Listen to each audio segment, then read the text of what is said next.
avocat nga waaye itam jiite parti politique bu ñuy wax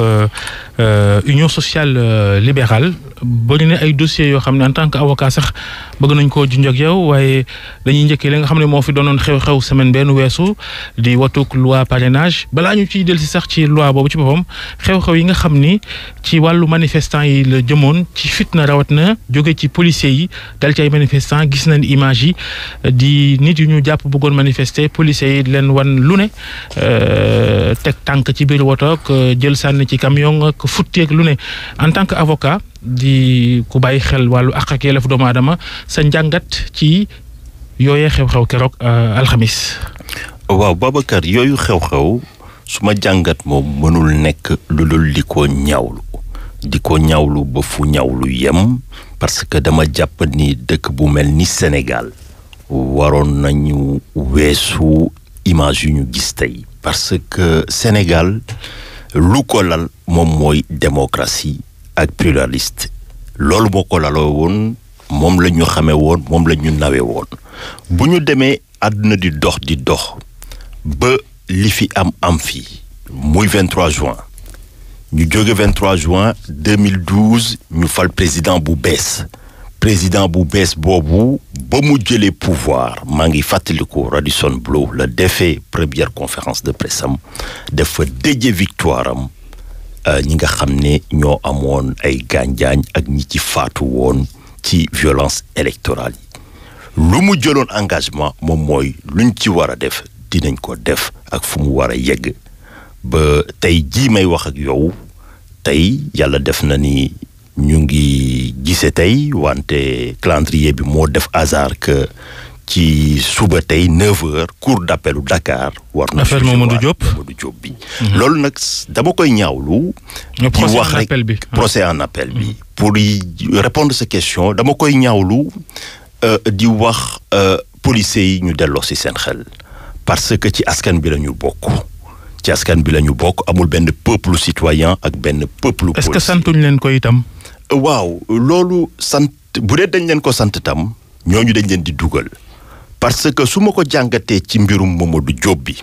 ñi nga xam ne ñoo doon dawal dragon bi nga xam ne ci jamono jooju moo doon lëmbee Dakar ña nga xam ne ñoo leen doon jox ordre yi ñenn ñi dañoo daw làqu pouvoir bi ñoo protéger leen tey ba sànq ci suba kenn mosu leen woo kenn mosu leen laal ñeneen ñi dañu ñàkk pouvoir bi nekkatuñu fii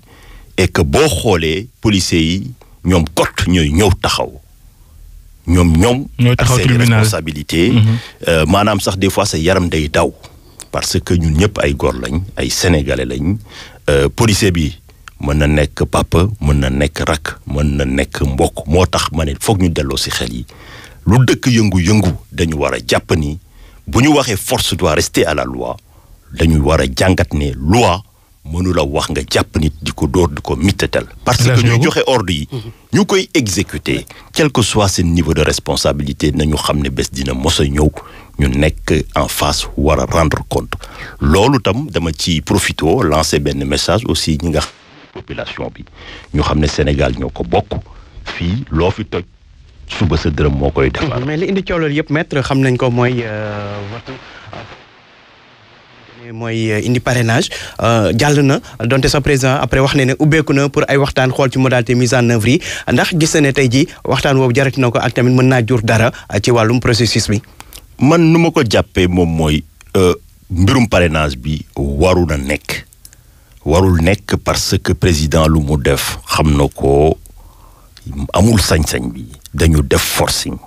dañu décider que jongante yi nga xam ne ñooy ñëw en 2019 ak nu mu mënti doon foog président am deuxième mandat ñu jàpp ñenn ñi génnee leen dëkk bi ñii ñu nëbb leen jaww ji ñi ci des ñu tegal leen galgal administratif parce que man noonu laa ko jàpp booloo parti politique contrôle en amont autorité administrative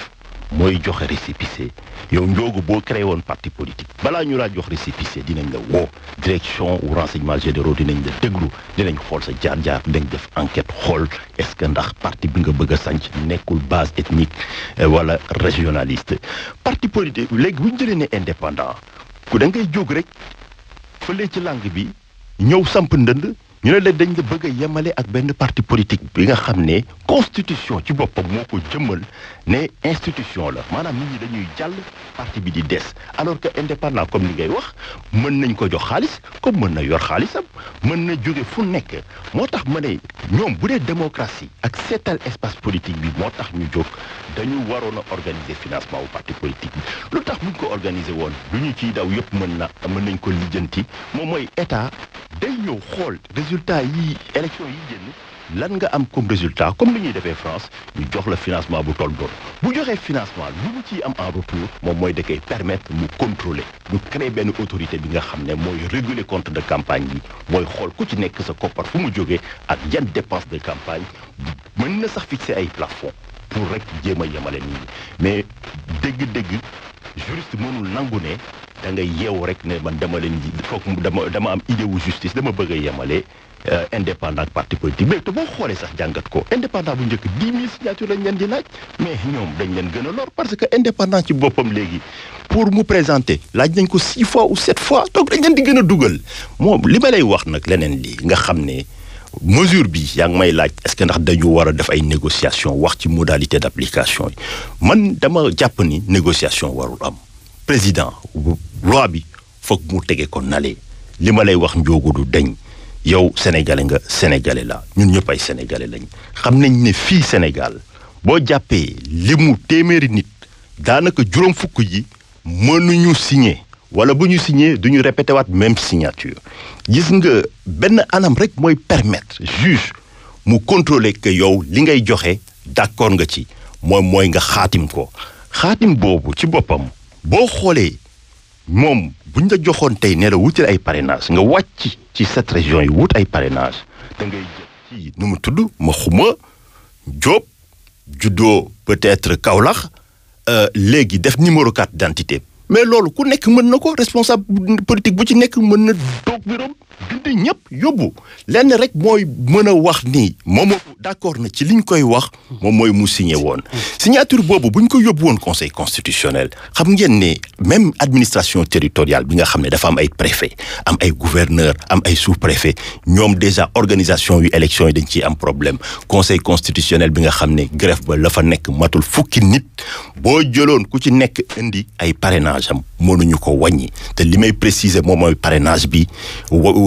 pour nga wut ko ak wàññi bi ci daanaka weer wala ñetti semaine la war a nekk parce que doo indi parrainage yi nga xamoon 2012 ne dolli naa ci da nga war a indi ay parrainage def benn date certaine léegi bu dee ñi nga xam ne dañu teg seen parrainage mënuñu signer wala ay waay laago la gis nañ APR ñoom tàmbale nañ sax mel ni parrainage yi ndax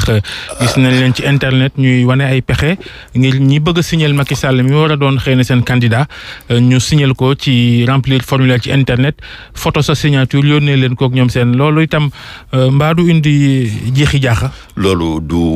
c'est complètement illégal. loolu c'est complètement illégal parce que nu ñu war a collecter signature yi ak nu ñu ko war a indee. yoon moo koy war a tëral ak ci ban bés ak bu dee dafa am signature amaat signature ban signature mooy prévaloir ci beneen bi moo tax ma ne ñoom maanaam argument yu ñuy avancer du ay argument yi nga xam ne c'est réfléchi moo tax ma jàpp ne réforme bi c'est irréfléchi lu tax tam ma gën ci insister moom mooy signature yooyu ci nga xam ne la plupart du temps suñu maam yi suñu nijaay dañuy bind na c'est pas signé mënul signé mais kooku boo yóbboo conseil constitutionnel ne s'est pas signé mais si conseil constitutionnel amul benn firnde bu koy wax ne kooku nangu na parce que ci droit luy matérialiser d'accord na mooy xaatim ñun ñii même nga xam ne dañuy jàng école am ay lijaasa am ay doctorat des fois da ngay signé yóbbu sa banque ñu ne la ñëwaatal signé waatal wala conformité wala confirmé donc loolu luñ ci war a jàngat moom mooy waruñu jékki rek ne France am na ay parrainage dañuy def parrainage non. mais sa parti yow ak sa waa parti. na ngeen di ngeen yóbbu fii clamé ko ci kanamu comité des Nations Unies sur le pacte des droits civils et politiques ca New York. waaw loolu moom ba du tardé wala pexem politique la képp. non loolu du tardé parce que yàlla def na ni domaine boobu dañ ci yàgg yëngu yàlla am na lu mu ñu ci dénk parce que dañu jàpp ni. finalement forcing bu président def nu mu ko lalee argument yi nga xam ne yenuwul maanaa wala nit ku xarañ mënu ko dégg finalement dañu décider que ñoom comme ni ma wax rek dañuy jàllale benn réforme ensuite ñu servir argumentaire lu tax ma ne foog ñu yóbbu ko ci comité des Nations Unies bi nga xam ne moom moo yor suivi pacte des droits civils et politiques xam nga sañ-sañ boobu ak yelleefu doomu aadama la droit de l'homme avant constitution bi pacte bi nga xam ne Sénégal signé na ko 1966 moo ne nit société booy yëngu dund di fa dund saa yu la neexee boo ñëwee bu la neexee mën nga samp sa ndënd laaj bopp réew mi bu dee ñoom ñi nga àndal wóolu nañ la mën nga dem ci conditions yi nga xam ne moom la ñu posé léegi daa am ñi nga xam ne condition de fond la boo ñëwee comme ni ma la doon wax mbirum signature bi bu dee dañu ne par exemple pour nga mën a parrainer nit foog nga mën a signer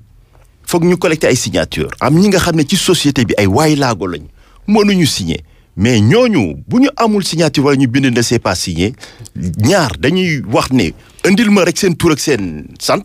et puis juge bi amul benn base pour contrôler que ñoom d'accord nañ wala donc ñu ne ñooñu dañ leen di tëb wuti ñeneen donc mu indi rupture d'égalité devant les citoyens beneen bi tam lu gën a firnaal li ma lay wax moom mooy xam nga Sénégal fii dañu am benn histoire politique ñu ngi fàttaliku Abdou Diouf ba mu ñëwee dafa ñëw fekk Senghor tegoon benn loi ou 4 courants bi nga xam ne day limiter courant yi ne ñeenti courant nga fi war a am mu ñëw ne non Sénégal dañ ko xaatim bind ko depuis 1960 dañu ne république bi c'est une république démocratique pluraliste pluraliste nag boo ko waxee wax ji daa am lu mu wund moom mooy fii ci Sénégal boo ñëwee mënoo ñëw dugal benn quotient mathématique ne man 1% la parce que boo jëlee 1% maanaam maximum candidature bu possible mooy téeméeri candidat alors que ñun ay 15 millions sénégalais lañ yoon moo may parce que candidature ça ne veut pas dire que tu seras élu. léegi par rapport à sa requête bi laaju Babacar bi. gars yi ñenn ñi si opposition conseil constitutionnel yi wax Idrissa Seck code de justice yow ngay wax comité ONU yi cité au pacte civil et politique loolu bala ñu ko lijjanteeg yooyu noonu sax est-ce que du tardé temps bi mu naree jël ak yooyu noonu est-ce que mbir yi ëppul soriwul trop. man maa ngi ciy wax ak ay député yi nga xam ne ñu ngi fii ay député wu nation bi lañ dama jàpp ni xeex bi fii la war a démarrer fii la war a commencer dama jàpp ne. dañu war a attaquer loi bi devant le conseil constitutionnel donc conseil constitutionnel ñaari condition la posé première condition bi moom mooy foog ñu am limu député bi nga xam ne 1/10 la maanaam benn fukki député yooyu jël benn d'accord ci. muy 15 députés. 15 députés loolu nag dañ ko war a def ci ay délais yi nag gàtt na fu mu nekk nii parce que loi bi dafa wax ne on a 6 jours francs à compter de l'adoption définitive de la loi bi ñoom def nañ seen forcing def seen vote voilà donc sans débat jàll na ça veut dire que waxtu yi dañ koy wàññi maanaam jusqu'au 25 war nañu jébbal conseil constitutionnel requête bi man maa ngi ciy dox ay jéego pour député yi nga xam ne ñoo fi nekk muy député wu opposition yi nga xam ne ànduñu ci loi bi société civile bi ak yeneen parti politique même candidat indépendant ñu lëkkaloo boole suñu doole yóbbu lu tax conseil constitutionnel ma ne fii la xeex bi war a tàmbalee parce que dañuy ne conseil constitutionnel mooy gardien de la constitution mais gardien yi mooy peuple sénégalais wane nañ ko M23 léegi laaj buy samp moom mooy effectivement bu ñu demee ci conseil constitutionnel donc mën nañ ko jébbal au moins moom du wax ne dañ ko tëboon parce que yàgg suñuy candidature parce que man mii di wax ak yéen candidat la pour élection présidentielle moom lañ koy jébbal moom mooy valider moom mooy jox jurisprudence au moins mën nañ de manière préventive mettre ko devant ses responsabilités pour que devant l'histoire et devant le peuple sénégalais ñu xam ne problème bii amoon na doxin bii moom moo amoon lii la ñu jalgati woon comme ponk ak charte ñu demoon nañ mais loolu yàqalul comme ni ma ko waxee dañuy exploiter recours yëpp y compris pacte des Nations Unies sur les droits civils et politiques et kooku maa la ko wax argument juridique lay doon ak diplomatique bi nga xam ne dinañu permettre dinañ dem ci Nations Unies kuréelu mbootaayu xeet yi dinañ dem Parlement européen dinañ leen wax nan la ñu doxalee ci ay firnde yu wóor lañ koy wone ñi nga xam ne loolu démocratie mënu ko nangu. léegi ñi nga xam ne ñoom la police fitnaal ci jour manifester gi te ñu koy jàmbat di ko siiwal ci internet beeg ñoom seen loolu tam yéen ñi da ngeen di toog di ko seetaanam du jeesu ci sàkk pexe rawat na ci yoon. waaw loolu moom ONG yi nga xam ne ñoom ñooy Amnesty International muy Ligue sénégalaise des droits de l'homme ñoom ñëpp ñaawlu nañ ko et que fu mu nekk nii comme ni ma ko doon waxee ñu ngi xaar ministre de l'intérieur Aly Ngouille Ndiaye ak commandant yi nga xam ne ñoo nekkoon sur le terrain ñu jël seen responsabilité ouvrir ay enquêtes administratives ñu mën a xool parce que bu ñuy wax ne force doit rester à la loi ak lu dëkk yëngu-yëngu loi mënul autoriser meurtre mënul autoriser traitement inhumain c'est-à-dire ñuy jël nit di ko pamti nga xam ne sax même boo yoroon mala yor xar di ko yëpp ci kaar doo ko sànnee noonu donc loolu nag Sénégal ñu ngi xaar bu dee ci semaine yii di ñëw ñoom defuñu lu ñu war a def ñun dinañ jël suñu responsabilité yóbbu ko comme fu ñu yóbboo woon événement wu 2012 yi nga xam ne moo nekkoon violence électorale mais dellu di fàttali ni foog nit ñi delloo ci seen xel parce que ñuy joxe ordre yi ñu koy exécuter quel que soit ce niveau de responsabilité nañu xam ne Sénégal voilà donc dafa signé ay convention yi nga xam ne bu dul fii dina doon feneen. jërëjëf maître Abdoulaye Tine avocat jiite parti politique bi di Union sociale libérale yéen doog jàmm. jërëjëf maa ngi leen di jaajëfal ci dalal bi. jërëjëf El Hadji Ndiogou Diène ci kanam bopp koñ.